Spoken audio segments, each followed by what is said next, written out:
നമസ്കാരം.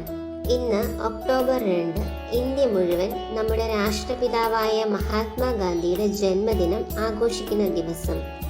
ഗുജറാത്തിലെ പോർബന്ദറിൽ 1869 ഒക്ടോബർ 2 ഗാന്ധിജി ജനിച്ചത്.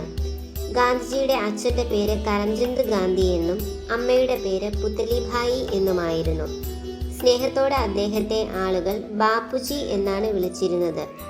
ബ്രിട്ടീഷുകാരിൽ നിന്ന് നമ്മുടെ ഇന്ത്യക്ക് സ്വാതന്ത്ര്യം നേടുവാൻ സ്വാതന്ത്ര്യ സമരം നയിച്ച നേതാവായിരുന്നു ഗാന്ധിജി. സത്യാഗ്രഹം എന്ന സമരമുറയിലൂടെയാണ് അദ്ദേഹം ബ്രിട്ടീഷുകാർക്കെതിരെ പോരാടിയത്. സത്യത്തിനും അഹിംസയ്ക്കും തൻ്റെ ജീവനോളം തന്നെ അദ്ദേഹം പ്രാധാന്യം കൊടുത്തു. 1948 ജനുവരി 30 അദ്ദേഹം രക്തസാക്ഷിയായി. ഗാന്ധിജി പഠിപ്പിച്ച പാഠങ്ങൾ പഠിച്ച് അദ്ദേഹം കാണിച്ച വഴിയിൽ നമുക്ക് സഞ്ചരിക്കാം. എല്ലാവർക്കും ഗാന്ധി ജയന്തി ദിനാശംസകൾ നേർന്നുകൊണ്ട് നിർത്തുന്നു. നന്ദി. ജയ് ഹിന്ദ്.